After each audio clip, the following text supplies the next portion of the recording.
Alors, comme je disais, c'est un modèle où j'ai mis deux couches d'huile, une couche d'huile avec de la craie en dessous et une couche d'huile sans craie au-dessus. Je vais apporter une source de chaleur avec la bougie qui va représenter la chaleur interne qui doit s'évacuer.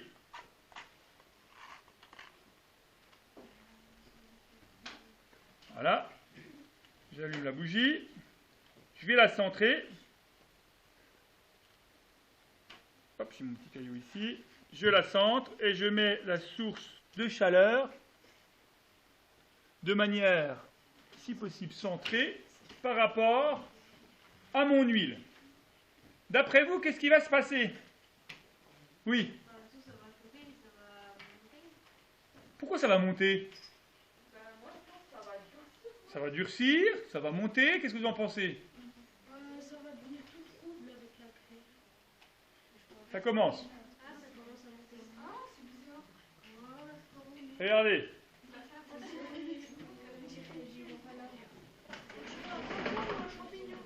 Vous voyez?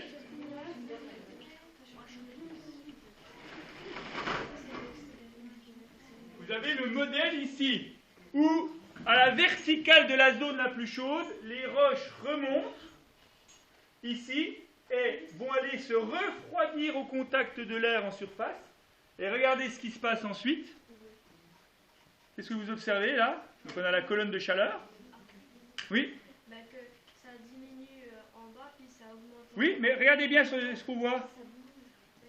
C'est comme un tablier. Non? Regardez bien là, ça se...